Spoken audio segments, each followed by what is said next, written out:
మీ పిల్లలు చదువుకున్నది ఎగ్జామ్ హాల్లో రాయాలన్నా కాంపిటేటివ్ ఎగ్జామ్ క్రాక్ చేయాలన్నా మెమరీ ముఖ్యం. మెమరీ అనేది గిఫ్ట్ కాదు, రైట్ టెక్నిక్ అండ్ ప్రాక్టీస్ తో ఎవరైనా సాధించవచ్చు.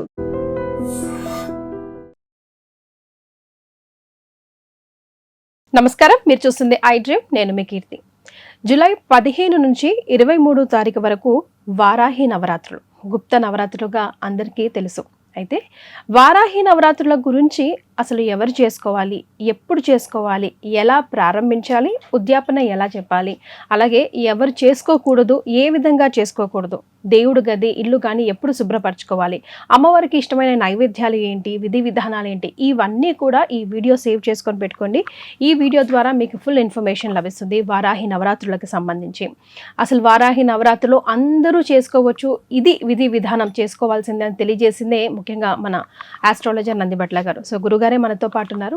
నమస్తే గురుగారు. వాగర్థావివ సంపృక్తౌ వాగర్థ ప్రతిపత్తయే జగతః పితరౌ వందే పార్వతీ పరమేశ్వరౌ ఆదిత్యాయ చ సోమాయ మంగళాయ బుధాయ చ గురుశుక్రశనిభ్యశ్చ రాహవే కేతవే నమః. శృంగేరి జగద్గురు పీఠాధిపతులకి, కంచి పీఠాధిపతులకి నమస్కారములు తెలియచేసుకుంటూ కార్యక్రమాన్ని ప్రారంభిద్దాం. గురుగారు, అసలు నవరాత్రులు అంటే మనకి జనరల్గా మా అందరికీ తెలిసింది శరన్నవరాత్రులు మాత్రమే. వారాహి నవరాత్రులు అంటే గుప్త నవరాత్రులుగా అది కొంతమంది మాత్రమే చేసుకోదగ్గింది అని చాలా విన్నాము, కానీ తెలియదు అసలు యాక్చువల్గా. మీరు చెప్పిన తర్వాత, మీరు సెలవిచ్చిన తర్వాతే లేదు అందరూ కూడా చేసుకోవచ్చు, ఈ విధంగా సింపుల్గా ఇలా చేసుకోవచ్చు, అంతటి ఫలితమే వస్తుంది అని తెలియజేశారు. మరి ఈరోజు ఐ డ్రీమ్ ప్రేక్షకుల కోసం సెలవు ఇవ్వాలి గురువుగారు. అసలు వారాహి నవరాత్రులు ఎప్పుడు ఆరంభించాలి, అసలు ఎప్పటి నుంచి స్టార్ట్, డేట్స్తో సహా తెలుసుకుందాం ముందుగా. తప్పకుండానమ్మా. ఇప్పుడు వారాహి నవరాత్రులు అనేటువంటివి అంటే నవరాత్రులు మొత్తం 4 రకాలుగా ఉన్నాయి సంవత్సరం మొత్తంలో, ప్రత్యక్ష మరియు గుప్త. ఇందులో వసంత నవరాత్రులు, శ్రీరామ నవరాత్రులు అని చెప్పుకునేటువంటిది, తర్వాత దుర్గా నవరాత్రులు, శరన్నవరాత్రులు, ఇవి ప్రత్యక్షం. గుప్తముగా చేసుకోదలిచినటువంటిది శ్యామ నవరాత్రులు, మాఘమాసంలో వస్తాయి. అలాగే ఈ ఆషాఢ మాసంలో వారాహి నవరాత్రులు. ముఖ్యంగా వారాహి అమ్మవారు సస్యదేవత. ఆ అమ్మవారి చేతిలోనే ధాన్యపు గుచ్చు, అలాగే ఈ యొక్క నాగలి అనేటువంటిది ఉంటుంది. కాబట్టి వర్షాకాలం ప్రారంభమయ్యే సందర్భంగా రైతులకి చాలా ముఖ్యమైనటువంటి దేవత. కాబట్టి ఈ రైతులు ఎవరైతే తమ పంట బాగా పండాలని కోరుకుంటారో ఈ 9 రోజుల పాటు కూడా, మొట్టమొదటి రోజు నుంచి 15వ తారీఖు ప్రారంభమవుతుంది కాబట్టి దుక్కు దిన్నే ప్రధానంగా ఉన్నటువంటిదంతా కూడా వారాహి అమ్మవారికి పూజ చేసి గనక ఏ రైతు అయితే ఈ యొక్క విధానంగా ఆచరించుకుంటాడో తప్పకుండా ఒక కొబ్బరికాయ కొట్టి అమ్మవారికి బొట్టు పెట్టి, కొబ్బరికాయ కొట్టి నైవేద్యంగా పెట్టి, చల్లగా చూడు తల్లి, మంచి పంట పండించేటట్టుగా చూడు తల్లి అని చెప్పి అమ్మవారి యొక్క చేత అద్భుతమైనటువంటి దిగుబడి అనేటువంటిది వస్తుంది. ఇది ముఖ్యంగా సస్యదేవతగా చెప్పబడి ఉంది. అసలు వారాహి అమ్మవారి స్వరూపాన్ని గనక మనం గమనించుకున్నట్లయితే ఈ అమ్మవారు ప్రధానంగా సైన్యాధ్యక్షురాలు. లలిత అమ్మవారికి సంబంధించిన పరివారంలో దండనాయకి, సైన్యాధ్యక్షురాలు అని చెప్పి ఈ అమ్మవారు ప్రధానంగా 10,000 వరాహములు లాగుతుండగా ఆ రథము గుండా ప్రయాణం చేసేది, రథం మీద ఉండి ప్రయాణం చేసే అమ్మవారు. స్తంభిని దేవి ఈ అమ్మవారి యొక్క రథసారథి. కాబట్టి ఇక్కడ పేరులోనే దండనాయకి ఈ పేరు ఉంది, అంటే శత్రువులని దండించేటువంటి స్వభావం కలిగినటువంటిది అని అర్థం. కాబట్టి వారాహి నవరాత్రులు అందరూ చేసుకోదగినటువంటిదే, కాకపోతే గుప్తముగా చేసుకోవాలి. ముఖ్యంగా అంటే ఏంటి గురుగారు? గుప్తం అంటే మనం చేస్తున్నామని ఎవరికి చెప్పాల్సినటువంటి పని లేదు, అంతే గుప్తముగా. తర్వాత ఈ అమ్మవారి ఆరాధనలో అనేక రకాలైనటువంటి చిత్రపటాలు ఇప్పుడు దొరుకుతున్నాయి. ముఖ్యంగా ఎప్పుడు కూడా మనము శాంతస్వరూపముగా ఉన్న అమ్మవారినే ఆరాధన చేయాలి. శాంతస్వరూపము అన్నప్పుడు శ్వేత వస్త్రము ధరించినటువంటి శ్వేత వారాహి మరియు వస్త్రం ధరించుంటుంది, కానీ ఆ వస్త్రము అమ్మవారి యొక్క ఆరా అంతా కూడా నీలి రంగులో ఉంటుంది. ఈ అమ్మవారైనా కానీ ప్రధానంగా శ్వేత వారాహి రూపంలో అమ్మవారిని గనక కొలిచినట్లయితే తప్పకుండా ఆ అమ్మవారి యొక్క సంపూర్ణమైనటువంటి అనుగ్రహం మనకు కలుగుతుంది. ఇప్పుడు 15వ తారీఖు నుంచి 23వ తారీఖు వరకు కూడా ఈ సంబంధించినటువంటి అమ్మవారి నవరాత్రులు ప్రారంభమవుతున్నాయి. కాబట్టి ఈ 9 రోజుల పాటు అందరూ కూడా విధిగా ఆచరించవచ్చు. ఇప్పుడు 15 తారీఖు నుంచి ప్రారంభం కదా గురుగారు, దేవుడు గది కానీ ఇల్లు కానీ ఎప్పుడు శుభ్రపరచుకోవాలి? ముఖ్యంగా పాటించవలసిన నియమాలు ఏమైనా ఉన్నాయా? ప్రధానంగా యత్ర శుచి తత్ర దేవతాః. మనం ఏ దేవతా పూజ చేసినా శుచి శుభ్రత అనేటువంటిది పాటించాలి. ఇప్పుడు మనం ఈ యొక్క సంబంధించినటువంటి ఈ అమ్మవారి ఆరాధన చేసుకోవాలంటే ముందు రోజు అమావాస్య వస్తుంది, పైగా మంగళవారం కూడా అయింది కాబట్టి పనికిరాదు. చతుర్దశి ఉన్నటువంటిది, అలాగే ఈ యొక్క సోమవారము పర్వాలేదు. అంటే ఇక్కడ 2 రకాలుగా మనం ఆలోచన చేయాలి. ఏంటి ఆ సంబంధించినటువంటిది అని అంటే, ప్రధానంగా ఈ అమ్మవారి ఆరాధన ఎక్కువగా ఉదయం పూట సాయంత్రం పూట చేస్తారు. ఈసారి విశేషమైనటువంటిది ఏంటంటే పుష్యమి నక్షత్రంలో వస్తుంది. ఆ రోజు ప్రారంభం పుష్యమి నక్షత్రంలో అవుతుందా? పుష్యమి 15వ తారీఖు. ఇది చాలా విశేషం. ఈ రహస్యం మీకు ఎక్కడ చెప్పరు, ఎవరు దాని గురించి విధానాన్ని తెలియచేయరు. ఎందుకనంటే అత్యంత శీఘ్ర ఫలితాలు, అంటే మనము ఏదైనా అనుకుంటే కొన్నిసార్లు తొందరగా నెరవేరుతుంటాయి. అంటే మన సంకల్పము ఆ రోజు ఉన్నటువంటి నక్షత్రం ప్రధానం అయి ఉంటుంది. కాబట్టి అత్యంత శీఘ్ర ఫలితాన్ని ఇచ్చే నక్షత్రాలలో మేటి అయినటువంటిది పుష్యమి నక్షత్రం. పుష్యమి నక్షత్రం అని అంటేనే పుష్టినిచ్చేటువంటిది. పుష్యమి నక్షత్రానికి అధిపతి శని భగవానుడైతే దేవత బృహస్పతి. కాబట్టి ఈ పనులన్నీ కూడా ఏ సంకల్పం అనుకుంటారో ఆ సంకల్పం అతి త్వరగా నెరవేరుతుంది, ఇందులో సందేహం లేదు. అది ఒక చాలా గొప్ప విశేషమని చెప్పవచ్చు. ఇక రెండవది 11:59 సుమారుగా, అంటే 12 గంటల వరకు కూడా పాడ్యమి తిథి ఉంటుంది. సాయంకాలానికి విధియ తిథి వస్తుంది. కాబట్టి మరి ఉదయం చేసుకోవాలా సాయంత్రం చేసుకోవాలనే సందిగ్ధం కూడా చాలా మందికి ఉంటుంది. సాయంత్రం చేసుకునేటట్టయితే అప్పుడే విధి వచ్చేస్తుంది, 2వ రోజుకి లెక్క కిందికి వస్తుంది. అందుకని ఉదయం పూట ప్రారంభం చేసి సంకల్పము గణపతి పూజ చేసి సాయంకాలం పూట మళ్ళీ చేయవచ్చు. ఇక సాయంకాలం పూట ఆ విధంగా చేసుకోవచ్చు. ఒకవేళ సాయంకాలం పూట ఉదయం పూట చేసుకోదలిచిన వాళ్ళకి ఎలాగో పాడ్యమి తిథి ఉంటుంది. సాయంకాలం పూట ఎక్కువగా, ఎందుకనంటే ఉగ్రదేవత వారాహి కాబట్టి ఈ ఉగ్రదేవతని ఆరాధన ఎప్పుడు కూడా ఈ అమ్మవారికి, ఉగ్రదేవత అమ్మవార్లకి ఎప్పుడు కూడా సాయంకాలం పూజ చాలా విశేషం. ఎందుకు అనంటే, మీరు దుర్గా అమ్మవారు మనకు కొలుస్తాం, మహంకాళిగా కొలుస్తాం. అంటే పేర్లోనే కూడా నవరాత్రులు అంటాం కదా, స్పెషల్ గా నవరాత్రులు అని అంటాం. అంటే 9 రాత్రులు దీక్షగా అని చెప్పి. అయితే ఉగ్రదేవతల్ని ఆరాధన చేసేటప్పుడు ఎప్పుడు కూడా అమ్మవారి స్వరూప స్వభావాన్ని బట్టి ఆరాధన చెయ్యాలి. మీకు ఉదయం పూట, మీరు ఉదాహరణకి మీరు రెగ్యులర్గా మీరు దేవాలయానికి వెళ్తుంటారు, ఒకరోజు మార్నింగ్ పూట వెళ్ళండి, వెళ్ళి ఆ అమ్మవారిని నమస్కారం చేసుకోండి. అమ్మవారిని రూపాన్ని మాత్రమే బాగా చూడండి, బాగా పెట్టుకోండి. కావాలనుకుంటే ఫోటో తీయండి అవకాశం ఇస్తే ఎక్కడైనా టెంపుల్లో.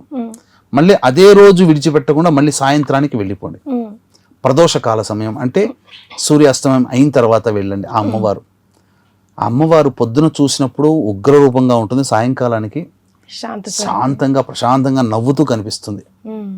కాబట్టి ఉగ్రదేవతకి ఎప్పుడు కూడా ప్రదోషకాల సమయంలో, సాయంకాలం సమయంలో లేదా మధ్యరాత్రి నిశి సమయంలో తాంత్రికులు చేస్తారు.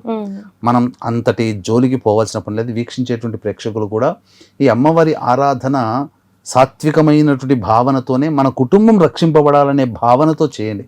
అంతే తప్ప ఏదో మన సమస్యలు తొలగిపోవాలనే భావనతో చేయండి తప్ప ఎదుటి మనిషికి హాని కలగాలనే భావంతో ఎప్పుడు కూడా ఈ యొక్క అరిషడ్వర్గాలు, అంటే మద మోహ మాత్సర్యాలు, అసూయ, రాగద్వేషాలతో ఈ యొక్క విధానాన్ని, పూజని పాటించకండి. మీకే తిప్పి కొడుతుంది అమ్మవారు అని చెప్పవచ్చు. ఈ సందర్భంగా గురుగారు మినిమం నియమాలు ఏం పాటించాలో కూడా ఒకసారి తెలియజేయండి. తప్పకుండానమ్మా. అయితే సోమవారం రోజున ఇంట్లో ఉన్నటువంటి బూజంతా తులుపుకోవాలమ్మా. ముఖ్యంగా సంబంధించినటువంటిది ఇంట్లో చుట్టూ మొత్తం గోడలకు ఉన్నటువంటి బూజు అన్నీ తులుపుకోవాలి, ఇల్లంతా కడుక్కోవాలి సోమవారం రోజు. తర్వాత అమ్మవారికి సంబంధించిన ఏదైనా పూజ ఉంటాయి కదా సామాన్లు, అవన్నీ కూడా చక్కగా తోమేసుకుంటే సరిపోతుంది. ఆ తదనంతరం చేయాల్సినటువంటి విధి విధానం ఏంటంటే అమ్మవారి పూజా ద్రవ్యములు ఏర్పాటు చేసుకోవాలి. ఇక ఈ సంబంధించినటువంటి ముఖ్యంగా ఉండాల్సిన ద్రవ్యాలు ఏమైనా ఉన్నాయా గురుగారు? అంటే సాంబ్రాణి కంపల్సరీ వేయాలంటారు కదా, అవును అట్లా ముఖ్యంగా ఇక్కడ సంబంధించి అమ్మవారి పూజా విధానాన్ని మొదలు పెట్టే సందర్భంగా అమ్మవారికి ఇక్కడ గమనించాల్సినటువంటి అంశం ఏంటంటే ఎత్ర శుచి తత్ర దేవత అన్నాను కదా, ముందు రోజు సోమవారం రోజు అంతా కూడా ఇల్లంతా శుభ్రపరచుకుంటారు కాబట్టి బుధవారం రోజునే చక్కగా ఇల్లంతా కూడా మాఫ్ అంటే పొడి బట్టని నీటిలో నింపి మొత్తం ఇల్లంతా తుడుచుకోవాలి, ముఖ్యంగా పూజా మందిరం కూడా. అయితే ఆ నీటిలో వేయాల్సినటువంటి వస్తువులు ఏంటంటే పచ్చకర్పూరము, జాజికాయ పొడి, జాపత్రి పొడి, ఇలాచీ పొడి, కుంకుమ పువ్వు, పసుపు, గళ్ళ ఉప్పు, ఇవన్నీ వేసి మొత్తం కరిగిపోయిన తర్వాత ఆ నీటితో ఇల్లంతా తుడిచేస్తే అక్కడ మొత్తం నకారాత్మకమైన శక్తి ఇల్లంతా పోతుంది. తదనంతరం నరదృష్టి అవన్నీ పోతాయి కాబట్టి ఆనందంగా చక్కగా చేసుకోవచ్చు. ముఖ్యంగా అమ్మవారికి నైవేద్యముగా కొన్ని పదార్థములు అమ్మవారికి ఎప్పుడు కూడా ప్రతిరోజు పూజ చేయదలిస్తే ప్రతిరోజు ఆ నైవేద్యాలు అనేటువంటి పెట్టుకోవాలి. ఏంటంటే అమ్మవారికి నేతిలో ముంచినటువంటి నువ్వుల లడ్డూలు, తర్వాత ఇలాచి పొడి వేసి అది ఆ అమ్మవారికి చాలా ఇష్టం. దానిమ్మ పండ్లు అంటే ఇష్టం, తేనె అంటే చాలా ఇష్టం, తేనె ఖచ్చితంగా ఉండాలి. పనస పండ్లు ఒకటో రెండో నైవేద్యం ఖచ్చితంగా అమ్మవారికి పెట్టాల్సిందేనమ్మా. అలాగే బెల్లం పానకం ఖచ్చితంగా అమ్మవారికి నైవేద్యంలో ఉండాల్సిందే. కాబట్టి అమ్మవారి అనుగ్రహాన్ని పొందే ప్రయత్నంలో నైవేద్యము చాలా ప్రధానమైనటువంటి భూషిక. అలాగే 9 రోజులు కానీ 7 రోజులు కానీ 5 రోజులు కానీ 3 రోజులు కానీ లేదా ఒక్కరోజైనా చేసుకునే వాళ్ళు ఉంటారు కదా, ఖచ్చితంగా అమ్మవారికి షోడశోపచార విధానంలో భాగంగా లేదా పంచోపచార విధానంలో భాగంగా అమ్మవారికి తాంబూలం, జాజికాయ, జాపత్రి, ఇలాచి, లవంగాలు, పచ్చకర్పూరం వేసినటువంటిది అమ్మవారికి నైవేద్యంగా పెట్టాలి. ఒకటి అమ్మవారికి పెట్టుకోవాలి, ఒకటి తను తీసుకోవడానికి భుజించడానికి పెట్టుకోవాలి. అమ్మవారికి పెట్టింది ఎవరికైనా కానీ ఇవ్వవచ్చు, తప్పులేదు. ఈ విధంగా నైవేద్యంగా అమ్మవారికి ఈ విధంగా తాంబూల సేవన కూడా అమ్మవారికి చేయాలి. విరిగా మనం ఒక్కొక్క వీడియోలో నవరాత్రులు నవ విధాలుగా ఏ విధంగా నైవేద్యం పెట్టాలి లేదంటే విధానం ఎలా చేసుకోవాలి అన్నది గురుగారు మినిమం ఇవి ఉండాలి సామాగ్రిలు అయితే. అలాగే పూజా విధానం కూడా, అంటే చిత్రపటం పెట్టుకోవాలి, మరి కలశం పెట్టుకోవాలా పెట్టుకోకూడదా, అలాంటి వివరాలు ఏమైనా స్పెసిఫిక్ గా ఉన్నాయా గురుగారు? ఇంట్లో చేసుకునే వాళ్ళు ఈ మాత్రంగా చేసుకోండి చాలు, హడావుడి చేయకుండా. అంటే గత కొన్ని సంవత్సరాలుగా ఈ యొక్క నవరాత్రి విధానాన్ని ఆచరించేటువంటి వ్యక్తులు కలశం పెట్టుకునే ఆచారం ఇంట్లో ఉంటే కలశం పెట్టుకోవచ్చు, లేదు ఆ అంత ఆచారం మాకు లేదండి అన్నప్పుడు చిత్రపటానికైనా కానీ పెట్టుకొని పూలమాల వేసి ఈ విధానంగా అమ్మవారికి ఆరాధన చేయవచ్చు, తప్పులేదమ్మా. మగవాళ్ళు ఆడవాళ్ళు ఎవరైనా చేయొచ్చమ్మా, ఇందులో స్త్రీ పురుష భేదం అంటూ లేదు, ఎవరైనా చేయొచ్చు. గురుగారు మరి ఇప్పుడు ఈ సంవత్సరమే మేము ప్రారంభిస్తున్నామండి, ఇంతకు ముందు మాకు తెలియదండి కానీ ఈసారి ఎందుకో చేయాలని కంకణం కట్టుకున్నామండి అని అంటూ ఉంటారు, అలాంటి వారు ఈ సంవత్సరం ప్రారంభించవచ్చా? తప్పకుండా దీని విషయం గురించి కూడా మీకు తెలియజేస్తాను. అలాగే వీక్షించేటువంటి ప్రేక్షకులకి కూడా ఈ సంబంధించినటువంటి వారాహి నవరాత్రుల సందర్భంగా వారాహి అమ్మవారి యొక్క అనుగ్రహం అందరికీ అందించాలి. ఎందుకంటే ఏ సమస్యకైనా పరిష్కారం 2 రకాలు, దైవ పరిష్కారం, మానవ పరిష్కారం. మానవ పరిష్కారం అంటే మీకు మీరుగా చేసుకోగలిగినటువంటి పూజలు. దైవ పరిష్కారం అంటే దైవం మంత్రాధీనం, తన్మంత్రం బ్రాహ్మణాధీనం. కాబట్టి బ్రాహ్మణుల ద్వారా చేయించదలిచేటువంటిది. కాబట్టి మీ యొక్క జాతకంలో ఎటువంటి సమస్యలున్నా, విద్య, వివాహ, ఉద్యోగ, దాంపత్య, అనారోగ్య సమస్యలున్నా 24వ తారీఖు రోజున సాయంకాలం ప్రధానంగా ఏకాదశి తిథి వస్తుంది. ఆ రోజున విశేషంగా అనురాధ నక్షత్రం ఉంది. ఆ రోజున మన పీఠమాధ్వర్యంలో మీ జాతకరీత్యా కలుగు అన్ని రకాల సమస్యల నివారణకి విశేషమైనటువంటి వారాహి హోమము, ప్రత్యంగిర హోమము, బగళాముఖి హోమము, ధూమవతి, రాజశ్యామల హోమాదులు జరిపించి వారాహి మాల మీకు ఇవ్వడం జరుగుతుంది. అవకాశం ఉన్నటువంటి వాళ్ళు స్క్రీన్పై కనిపిస్తున్న నెంబర్కి కాంటాక్ట్ చేసి మీ గోత్రనామాదులు నమోదు చేసుకోవచ్చు. సో గురుగారు చేస్తున్న ఈ పూజల్లో కనుక మీరు పాల్గొనాలి అని అంటే కింద స్క్రోల్ అవుతున్న నెంబర్కి కాల్ చేసి వారి అపాయింట్మెంట్ తీసుకోవచ్చు. ప్రస్తుతం ఈ యొక్క గురుమూఢమి కూడా ప్రారంభమవుతుందమ్మా. కాబట్టి ఎప్పుడైతే ఈ గురుమూఢమి ప్రారంభమవుతుందో ఈ సంబంధించినటువంటివి కొత్తగా పట్టుకునేటువంటి వాళ్ళకి మాత్రం పనికిరాదు. ఇంతకు ముందు చేసుంటారు, గత సంవత్సరం 2025లో చేశారు, 24లో చేశారు, అప్పుడు మళ్ళీ ఈ 26లో కూడా కంటిన్యూ చేయొచ్చు. కానీ కొత్తగా పట్టుకోవాలి, కొత్తగా చేయాలనుకునే వాళ్ళు మాత్రం ఈ యొక్క కార్యక్రమాన్ని చేయకూడదు. అయితే మరి చాలా మందికి ఒక సందేహం ఉంటుంది, ఈ సంవత్సరం అయితే పనికిరాదు కొత్తగా స్టార్ట్ చేసే వాళ్ళకి అంటున్నారు, బట్ చేయాలనే కోరిక అయితే ఉంటుంది కదా గురుగారు చాలా మందికి, మరి వాళ్ళకి ఏమైనా ప్రత్యామ్నాయ మార్గాలు ఉన్నాయా వారాహి అమ్మవారి పూజలు చేసుకోవడానికి? కేవలం సొంతంగా పూజ చేసుకుంటే ఫలితం ఖచ్చితంగా ఉంటుంది. అంత మాత్రం చేత కోరిక ఉండి చేసుకోలేని అవకాశం, ఎందుకంటే గురుమూఢం ఉంటుంది కాబట్టి మధ్యలో. మరి ఎలా దీనికి సంబంధించినటువంటిది చేసుకోవాలి? ఇక్కడ మీకు కొన్ని పూజాది నోములు వ్రతాల్లో స్వయంగా చేసుకున్నా పాల్గొన్నా ఆ పూజాది కార్యక్రమాలకి మనవంతు సహాయం చేసిన ఫలితం అని మనకు పురాణాల్లో ఉంది. కాబట్టి ఎక్కడైతే వారాహి నవరాత్రులు ఎవరైతే చేస్తారో వాళ్ళకి ఆ పూజ సంబంధించిన ద్రవ్యాలు కొనుగోలు చేసి ఇవ్వండి. లేదా వారాహి అమ్మవారి దేవాలయాలు దగ్గరలో ఉంటుంటాయి, లేదా ఏదైనా అమ్మవారి దేవాలయంలో ఖచ్చితంగా వారాహి నవరాత్రులు కూడా చేస్తూ ఉంటుంటారు.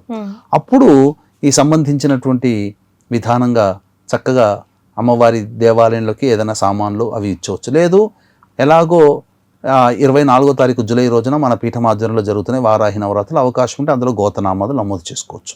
రైట్ గురుగారు, వీళ్ళు చేసుకోవాలి వీళ్ళు చేసుకోకూడదు అంటూ ఏమైనా నియమాలు ఉన్నాయా? అంటే పూర్వ సువాసినులు కానివ్వండి, లేదంటే నిండు గర్భవతులు కానీ వారాహి నవరాత్రులు చేసుకోవచ్చా? మేము ప్రతి సంవత్సరం చేసుకుంటామండి, మరి ఈ సంవత్సరం చేసుకోవచ్చా చేసుకోకూడదా అంటారు. లేదంటే మా వారు పోయినంత మాత్రం నేను చేసుకోకూడదా, నాకు బాగా సెంటిమెంట్ అండి అట్లా అంటూ ఉంటారు కదా, అలాంటి వాళ్ళ కోసం. పూర్వ సువాసినులు ఎవరైనా ఈ యొక్క పూజా విధానాన్ని ఇంట్లో పంచోపచార విధానంగా చక్కగా చేసుకోవచ్చు. ఇక గర్భవతుల విషయానికి వచ్చేసరికి మనకు శాస్త్ర ప్రమాణము ఆచారం ప్రధానం. ఇక్కడ కొన్ని కుటుంబాలలో 5వ నెల నుంచి పురుడు సూతకం అని అంటారు, కొన్ని కుటుంబాలలో 7వ నెల, కానీ ఖచ్చితంగా 7వ నెల నుంచి అది అన్ని ప్రపంచవ్యాప్తముగా అందరూ కూడా పాటించేది 7వ నెల వచ్చినప్పటి నుంచి పురుడు సూతకం ప్రారంభమవుతుంది. కాబట్టి ఏ గర్భవతులకైతే 6వ నెల ఉంటుండగా నడుస్తుండగా ఈ యొక్క నవరాత్రులు వస్తాయో వాళ్ళు చేసుకోవచ్చు. 7వ నెల పడిన తర్వాత మాత్రం వద్దు. కొంత ఆచారం ప్రకారం 5వ నెల గనక పడితే కొన్ని ఆచారంలో ఉన్నటువంటి వాళ్ళు పురుడు సూతకంగా భావిస్తారు కాబట్టి అప్పుడు అది చేసుకోవద్దమ్మా. రైట్. కొంతమంది ఇప్పుడు నవరాత్రులు స్టార్ట్ చేశారు, ఆడవాళ్ళకి ఋతుక్రమంలో ప్రాబ్లమ్స్ వస్తూ ఉంటాయి, మధ్యలో ఆపాల్సి వస్తుంది. మళ్ళీ ఆపిన చోట ఎలా గురుగారు మళ్ళీ స్టార్ట్ చేయొచ్చా, స్టార్ట్ చేయకూడదా? లేదంటే సూదకాలు వస్తూ ఉంటాయి, ఎవరైనా తెలిసిన వాళ్ళు లేకపోతే ఇంటికి సంబంధించిన వాళ్ళు, గోత్రానికి సంబంధించిన వాళ్ళు మరణించిన వాళ్ళు ఉంటారు, అక్కడికి వెళ్ళి వస్తూ ఉంటారు, మళ్ళీ వాళ్ళు పూజ కంటిన్యూ చేసుకోవచ్చా చేసుకోలేరా? ముఖ్యంగా దీక్షా కంకణం కట్టిన తరువాత 9 రోజుల పాటు సంబంధించినటువంటి, అంటే ఇది దీక్షా కంకణం అంటే ఎట్లా, ఒక యాగం జరుగుతున్నప్పుడు యాగానికి మాత్రం చెప్పబడి ఉంది, వివాహం జరుగుతుంది దీక్షా కంకణం. సో అటువంటి సందర్భంలో ఆ కంకణం తీసేంత వరకు ఎన్ని అవాంతరాలు వచ్చినా కానీ కంటిన్యూ చేసుకోవడం. అయితే ప్రధానంగా స్త్రీలకి ఇబ్బందికర పరిస్థితులు వస్తూ ఉంటాయి ఋతుక్రమంగా. ఆ సందర్భంగా స్త్రీలకి ఈ చేసే క్రమంలో ముందుగానే కనబడి రజో దర్శనం అయిందనుకోండి, అంటే ఇంట్లో గనక శుచి నియమాలు గనక పాటిస్తూ ఉంటే ఆ పూజా మందిరం వైపు వెళ్లకుండా ఇంట్లో ఆ ఉన్న 3 రోజుల వరకు కూడా ఎటువంటి వస్తువులు తాకకుండా, ముఖ్యంగా వంటిల్లు తాకకుండా ఎలోన్గా ఒక ప్రదేశంలో ఉంటూ, అంటే దేవుడు గది సపరేట్గా ఉండి అలా అంటుంటే వాళ్ళ ఇంట్లో కుటుంబ సభ్యులు ఎవరైనా దాన్ని కంటిన్యూ చేయొచ్చు సంకల్పాన్ని. లేదు అటువంటి అవకాశం లేదన్నప్పుడు ఎప్పుడు రజో దర్శనం అవుతుందో అప్పుడు విరమించడమే మంచిదమ్మా. ఒకవేళ ఉదాహరణకి చేసుకోవాలనే కోరిక బలంగా ఉంటుంది, మొదటి రోజు చేసుకుంటారు, 2వ రోజుకి రజో దర్శనం వస్తుంది, ఇబ్బంది కలుగుతుంది. 2, 3, 4, 5వ రోజు వదిలిపెట్టి 6, 7, 8, 9 రోజులు ఆ మిగతా రోజులు చేసుకోవచ్చు. ఈ 6, 7, 8, 9 రోజులలో 2వ తారీఖు వచ్చింది కాబట్టి 2 ఆల్రెడీ చేసి ఉంటారేమో పొద్దున పూట అనుకుందాం. అప్పుడు 3, 4, 5 3 రోజులు మిస్ అవుతుంది. ఈ 3 రోజులు మిస్ అయిన కార్యక్రమంలో 3 రోజులు చెయ్యాలి కాబట్టి ఈ యొక్క మిగిలిన తర్వాత 6వ రోజు నుంచి ప్రారంభిస్తారు కదా, అప్పుడు 6వ రోజుకి ఎక్కువ సమయం ఇంకొకసారి చేసుకోవడం, ఉదయం పూట సాయంత్రం పూట. 7వ రోజుకి ఎక్కువ, ఒక రోజు ఎక్కువగా. 8వ రోజుకి ఒక రోజు ఎక్కువగా చేసేస్తే ఆ కోల్పోయిన 3 రోజులు ఇందులో మనకు కవర్ అవుతాయి. కాబట్టి ఎప్పుడు కూడా పొద్దున సాయంత్రం 3వ రోజు పనికిరాదు. 4వ రోజు కేవలం ఇంటిని శుభ్రం చేసుకోవడానికి మాత్రమే శాస్త్రం అనుమతిస్తుంది, పూజ చేయడానికి కాదు. 5వ రోజే శుద్ధి అవుతుంది స్త్రీకి, కాబట్టి 5వ రోజున చేసుకోవచ్చమ్మా. గురుగారు, అసలు మినిమం టు మినిమం పాటించవలసిన, నేను దీక్ష కట్టుకున్నాను, కంకణం కట్టుకున్నాను, రేపటి నుంచి నేను వారాహి నవరాత్రులు చేయదలిచాను, నేను మినిమం పాటించవలసిన నియమాలు ఏంటి గురుగారు? నేను 90. ఈ యొక్క 9 రోజుల పాటు ముఖ్యంగా వివాహం కాకపోయి ఉంటే ఇబ్బంది లేదు, వివాహమైన వాళ్ళు దాంపత్య జీవితానికి దూరంగా ఉండాలి. ఇక పురుషులు కూడా చేసే అలవాటు ఉంటుంది కాబట్టి ధూమపానము, మద్యపానము, మాంసాహార భోజనము, అలాగే ఎదుటి వాళ్ళ మనసు నొప్పించకుండా జీవితం చేయాలి, ప్రశాంతంగా ఉండాలి, కోపతాపాలకి పనికిరాదు. అవకాశం ఉంటే ఈ యొక్క 9 రోజులు నేలపై నిద్రించదే మంచిది. ఈ యొక్క 9 రోజుల్లో గోళ్ళు కత్తిరించుకోవడాలు, జుట్టు కత్తిరించుకోవడాలు, సెలూన్ షాప్కి వెళ్ళడాలు, గడ్డం గీసుకోవడాలు ఇవేవి చెయ్యకూడదు. అది ఈ నియమాలు పాటించుకుంటూ చేసుకోవాలి. అలాగే ఏటి సూతకం వస్తే అంటే మన సూతకంలో అనేటువంటిది ఉంటుంది, అంటే ఎవరైనా చనిపోయిన వాళ్ళు బంధువులు, దగ్గర బంధువులు, కాబట్టి రక్త సంబంధీకులు అయితే 11 రోజు శుద్ధి అవుతుంది. కాబట్టి 11వ రోజు వరకు కూడా పూజ చేయకూడదు, కాబట్టి అక్కడితో విరమించడం ఉత్తమం. ఇక కొంతమంది చనిపోతే, ఇప్పుడు మేనమామలు చనిపోయారు 3 రోజులు ఉంటుంది, అమ్మమ్మలు చనిపోయారు, ఇట్లా అంటే కొంతమంది చనిపోతే 1.5 రోజు, కొంతమంది చనిపోతే స్నానంతోనే శుద్ధి అయ్యేటువంటిది ఉంటుంది కుటుంబాలలో. కొంతమందికి 3 రోజులు పక్షిని అని అంటారు, ఇలా ఉంటుంది. కాబట్టి దగ్గరలోని మీకు మంచి బ్రాహ్మణుల్ని సంప్రదించి వాళ్ళకి ఇలా పోయారు, ఇగో ఎన్ని రోజులు ఉంటుంది మాకు, అన్ని రోజుల వరకు చేయకుండా ఉండి తర్వాత మళ్ళీ ఫ్రెష్గా ప్రారంభించుకోవచ్చు. గురుగారు, అంటే ఏదైనా పుస్తకాన్ని ఫాలో అవ్వాలా? అసలు ఏం తెలియని వాళ్ళు అసలు ఏం చేయాలి గురుగారు? చిత్రపటం పెట్టుకుంటాం, పూజ చేసుకుంటాం, దీపారాధన చేసుకుంటాం, నైవేద్యం పెట్టుకుంటాం, ఏదైనా మంత్రం పెట్టించాలా, శ్లోకం చెప్పాలా, లేకపోతే అష్టోత్తరం చదవాలా? ఖచ్చితంగా ఏం చేయాలి అంటారు? అంటే ఇప్పుడు వరలక్ష్మి వ్రతం ఉందనుకోండి, అదొక నియమం, పుస్తకం ప్రకారం మనం కథ చదువుకుంటాం, వెళ్తాం. ఇప్పుడు అలాగే వినాయక చవితి ఉందనుకోండి, అదో పద్ధతి కదా. అట్లా ఈ నవరాత్రులకి, గుప్త నవరాత్రులకి మనం ఏం ఫాలో కావాలంటారు? ఒక పుస్తకమా, శ్లోకమా, మంత్రమా, అష్టోత్తరమా? చక్కగా ఈ అమ్మవారి పూజ చేసుకోవడానికి పంచోపచార విధానంగా చేస్తే చాలమ్మా. అంటే ఇప్పుడు అనేకంగా వారాహి విగ్రహాలు దొరుకుతున్నాయి, చిన్నపాటిదైనా కానీ చెక్కతో చేసిందైనా కానీ మంచిదే. ఇక్కడ ప్రధానంగా మారేడు వృక్షముతో అనగా మారేడు బెరడుతో చేసినటువంటి వారాహి అమ్మవారి విగ్రహం చాలా శ్రేష్టం. ఎందుకంటే వారాహి అమ్మవారు ఎవరో కాదు, లక్ష్మీ స్వరూపం. హిరణ్యాక్షుణ్ణి సంహరించడానికి వరాహ రూప అవతారాన్ని ఎత్తినటువంటి స్వామిని వెతుక్కుంటూ వచ్చి వారాహి రూపంలో అమ్మవారి వివాహం చేసుకుంది. ఈ వారాహి వరాహమూర్తికి సమయం కాని సమయంలో దాంపత్యంలో ఉండడం వల్ల నరకాసురుడు జన్మించాడు. ఇది నరకాసుర వృత్తాంతం. కాబట్టి ఈ యొక్క వారాహి అమ్మవారికి పూజ చేసేటప్పుడు చక్కగా చిత్రపటానికైనా వేసుకోవచ్చు, పూలమాల వేసి దీపారాధన చేసి ముందుగా సంకల్పం చెప్పుకునేటప్పుడు చాలామంది ఆడవాళ్ళు కానీ మగవాళ్ళు కానీ చేసుకుంటారు కదా, వినాయక వ్రతకల్పము లేదా వరలక్ష్మి వ్రతకల్పము పెట్టుకుంటే అక్కడ ఆచమనం చేసి తదనంతరం సంకల్పం, దేశకాలమాన సంకల్పం, మమ ఉపాత్త సమస్త దురితక్షేత్ర అదంతా చదవండి.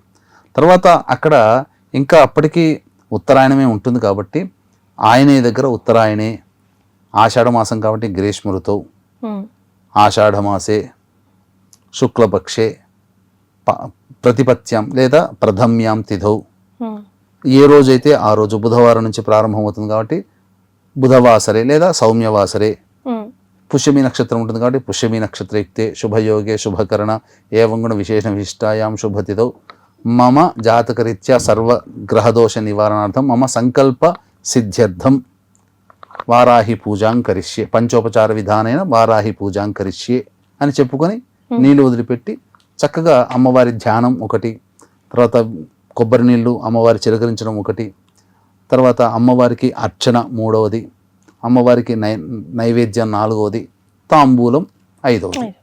చాలు, పంచోపచార విధానంగా చాలు. ఈ విధంగా చేసిన తర్వాత అప్పుడు అమ్మవారికి నైవేద్యంగా ఇంతకుముందు మనం చెప్పుకున్నట్టుగా నైవేద్యంగా పెట్టుకోవాలి. ఇంత విధానంగా చక్కగా చేసుకోవాలి. అమ్మవారికి ప్రధానంగా పఠించాల్సినటువంటి మంత్రం ఏంటంటే ఇక్కడ ప్రధానంగా మనకు ఎప్పుడు కూడా బీజాక్షరాలు ఉపదేశం లేకుండా తీసుకోకూడదు. కాబట్టి అమ్మవారి యొక్క బీజాక్షరాన్ని పలికితే ఎంత ఫలితమో ఇప్పుడు చెప్పుకోబోయేటువంటి యొక్క మంత్రం కూడా అంతే ఫలితం ఇస్తుంది. అది రోజుకి అవకాశం ఉంటే, భక్తి సమయం ఉంటే 1008 సార్లు లేదా కనీసం 108 సార్లు రోజుకైనా చేయాల్సిందే. ఏంటా మంత్రం అంటే ఓం महिषध्वजायै विद्महे दण्डहस्तायै धीमहि तन्नो वाराहि प्रचोदयात्। ओम महिषध्वजायै विद्महे दण्डहस्तायै धीमहि तन्नो वाराहि प्रचोदयात्। ओम महिषध्वजायै विद्महे दण्डहस्तायै धीमहि तन्नो वाराहि प्रचोदयात्। ఈ మంత్రాన్ని చాలమ్మా. రైట్. ఈ మంత్రం అందరూ విరివిగా కూడా చదువుకోవచ్చు కదా గురుగారు. గురుగారు ఇక 9 రోజులు ఇలా చేశాము, 9వ రోజు నెక్స్ట్ డే శుక్రవారం వస్తుంది గురుగారు, మరి ఉద్యాపన చెప్పుకోవచ్చా? ఇక్కడ ప్రధానంగా ఉదయం పూట చేసుకునే అలవాటు ఉన్నటువంటి వాళ్ళు 9వ రోజుకి సాయంకాలానికి ఉద్యాపన చేయవచ్చు. గురువారం అయింది, తదనంతరం శుక్రవారం వస్తుంది. అసలే లక్ష్మీ స్వరూపం అమ్మవారు. శుక్రవారం నాడు ఏ అమ్మవారిని ఉద్యాపన చేయకూడదు. కాబట్టి శనివారం నాడు దుర్ముహూర్తం అయిన తర్వాత సాయంకాలం పూట పూజ చేసే వాళ్ళు ఎవరైతే ఉంటారో శనివారం నాడు ఉద్యాపన చెయ్యాలి. అందుకనే ప్రధానంగా 9 రోజులు ఎన్ని ఆటంకాలు వచ్చినా, అంటే మనస్సు విధంగా చెప్తున్నాను, ప్రకృతి పరంగా వచ్చిన ఆటంకాలకు మనం ఏం చేయలేం అది. కానీ మానసికంగా ఎన్ని ఆటంకాలు వచ్చినా, శారీరకంగా ఎన్ని ఆటంకాలు వచ్చినా తట్టుకొని నిలబడగలిగి ఈ యొక్క వ్రత విధానాన్ని పూర్తి చేసినటువంటి వాళ్ళకి విజయమే వాళ్ళకి దక్కుతుంది. దీనికి ఉదాహరణ పవన్ కళ్యాణ్ గారిది. వారాహి నవరాత్రులు వచ్చేసరికి చాలా నియమమైనటువంటి జీవితాన్ని గడిపి చక్కగా నవరాత్రులు చేసుకున్నారు. మరి అంతకుముందు ఎప్పుడో పార్టీ పెట్టారు 2013-15లోనో. అప్పుడు గెలవనటువంటిది పార్టీ పెట్టిన ఈ యొక్క వారాహి అమ్మవారి యొక్క పూజ విధానం విశేషంగా చేసుకున్న తర్వాత మరి తన పార్టీలో ఎంతమందిని పెడితే అంతమందిని గెలుచుకోగలిగారు కదా. అమ్మవారి యొక్క ఆకర్షణ శక్తి అటువంటిది. కాబట్టి చక్కగా చేసుకోవచ్చమ్మా. ఎదుటి వాళ్ళకి నష్టం కలగకుండా మనం జీవితంలో బాగుండాలి అనే నియమనిష్టలతో చెయ్యాలి. ఇంతకుముందు అది ప్రధానం, ఎందుకంటే అమ్మవారు ఉగ్రస్వరూపిణి కాబట్టి. ఇక అవకాశం ఉంటే చక్కగా చేసుకోవడం, లేదు అంటే ఎలాగో 24వ తారీఖు శుక్రవారం రోజున సాయంకాలం ఏకాదశి తిథి కూడా వస్తుంది. అప్పుడు మన పీఠం ఆధ్వర్యంలో చక్కగా ఈ యొక్క సంబంధించినటువంటి వారాహి నవరాత్రుల సందర్భంగా మన పీఠం ఆధ్వర్యంలో మీ జాతకరీత్యా కలుగు విద్య, వివాహ, ఉద్యోగ, దాంపత్య, అనారోగ్య సమస్యల నివారణకి వారాహి హోమము, బగడాముఖి హోమము, అలాగే ప్రత్యంగిర హోమము, రాజశ్యామల హోమము, ధూమావతి హోమము ఇలాంటివి జరిపించి వారాహి మాల మీకు పంపించడం జరుగుతుంది. చాలా సంతోషం గురుగారు. వారాహి నవరాత్రులకు సంబంధించి అనేక విషయాలు తెలియజేశారు. ధన్యవాదాలు. సర్వం Shri Umamaheshwara పరబ్రహ్మార్పణమస్తు. And for more videos, please subscribe to iDream. Please subscribe to iDream. Please subscribe iDream. And please subscribe to iDream. For more videos, subscribe to iDream. please like, share and subscribe to the channel. Congratulations, iDream. Subscribe to iDream. Subscribe to iDream. So subscribe to iDream Media. iDream ki iDream team andarki huge congratulations. Please subscribe iDream Media. Please subscribe to iDream. Subscribe iDream. Please subscribe to iDream. iDream అంటే నా కళల ఛానల్ను subscribe చేసుకున్న నోరు తిరుగుతలేదు, మీరైతే గంట గుర్తు కొట్టండి. For more such videos, please subscribe to iDream. Subscribe to iDream. Please subscribe to iDream. Please subscribe iDream Media. Please do subscribe to iDream. Please subscribe to iDream Media. For best entertainment and information, please subscribe iDream. And don't forget to subscribe to iDream.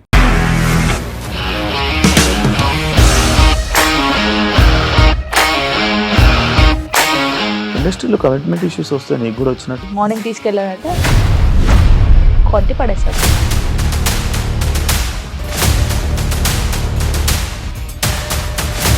ఒక్కళ్ళు కూడా చూడలేదు ఈ cinema అని చెప్పడానికి కూడా చాలా ధైర్యం కావాలి. అది నిజం కదా, దాంట్లో ధైర్యం ఏంటి? ఇది నెక్స్ట్ డే ప్లేట్ మార్చేస్తే తప్పు కదా. As of now, we are comfortable this అని నేను అనుకుంటున్నాను. రష్మిక గారిది మీది ఒకే ఊరంట కదా. నీకు కోపం వచ్చిందంటే బాగా తిట్టేత్తరా? తిట్టేద్దామండి. నిజంగా గేమ్ ని ఎలా చేంజ్ చేయగలిగారు? ఏపీఎస్ఎఫ్సి వాళ్ళకి 6 నెలల్లో నేను 6 లక్షలు కట్టా. బిజినెస్ చేయాలనుకుంటే it is as difficult as riding a tiger.